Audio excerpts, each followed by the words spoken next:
Once known as a gleaming palace of excess, bad behavior, and carefree good times in American pop culture, the Playboy Mansion has fallen on hard times since its glory days. It used to host raging parties full of A-list celebrities, but several years after the death of magazine mogul Hugh Hefner, the place is apparently looking a little shabby. The Daily Mail reported in August 2020 that new aerial photos of the sprawling estate indicated it was undergoing some serious renovations. Those photos showed the mansion that was built in 1927 now covered in scaffolding, with the roof being replaced, bulldozers and flatbed trucks overhauling the grounds, and the fabled grotto notably drained of water. The renovations were to such an extreme that contractors had set up temporary offices to oversee the effort. Through his company, Playboy Enterprises, Hefner bought the 29-room mansion in 1971 for $1 million and sold it in 2016 to billionaire Daren Metropoulos for a whopping $100 million. However, part of the deal was that Hefner could continue to rent it out and live there until he died. So what exactly happened to the Playboy Mansion? What caused its fall from its glory days as the premier party house in Holmby Hills to an oversized, dilapidated shack in dire need of a makeover? The U.S. Sun reported in September of 2020 that the Playboy Mansion was a, quote, cesspit after it had been stripped by looters at the time of Hefner's death in 2017. Inside sources told the tabloid that looters had taken just about anything they could haul away as souvenirs of a bygone era in American history. One source told the publication the bedrooms, even Hef's, were stripped of things like sex toys, gold-plated statues, used sheets, and lingerie. Valuable art was snatched from the walls, with imprints of the frames still visible.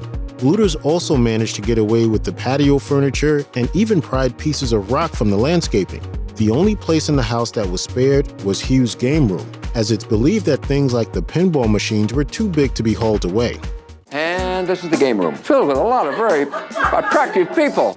But although the looters left the place looking pretty ragged, the Pleasure Dome's decline began long before the death of its illustrious owner. Playboy bunnies who lived in the mansion during its last decades claimed that the interior had been in need of some remodeling for years. British bunny Carla Howe told The Sun in 2015, "The whole place feels like it's stuck in the 1980s. The Playboy Mansion feels more like an old people's home."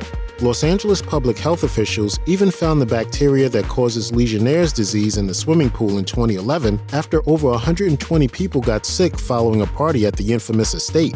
Although his original plan was to raze the stinking place to the ground after Hefner kicked the bucket, owner Daren Metropoulos has since changed his mind and instead decided to restore the estate to its original grandeur after members of the city council campaigned to have the house registered as a historical landmark. According to NBC Los Angeles, the council didn't get exactly what they wanted, but the city entered into an agreement with the new owner to preserve the house. Los Angeles City Councilman Paul Koretz told the news outlet, "The significance of the property to Los Angeles' history shouldn't be forgotten.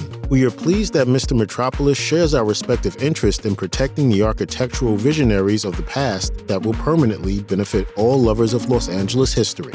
Metropoulos responded by thanking the city council for its cooperation and saying that he is, quote, extremely passionate about the architecture of the house. Yes, the one he initially wanted to tear down.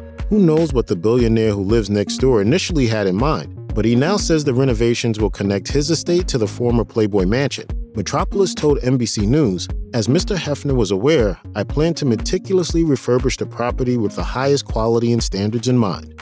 Check out one of our newest videos right here. Plus, even more grunge videos about your favorite stuff are coming soon.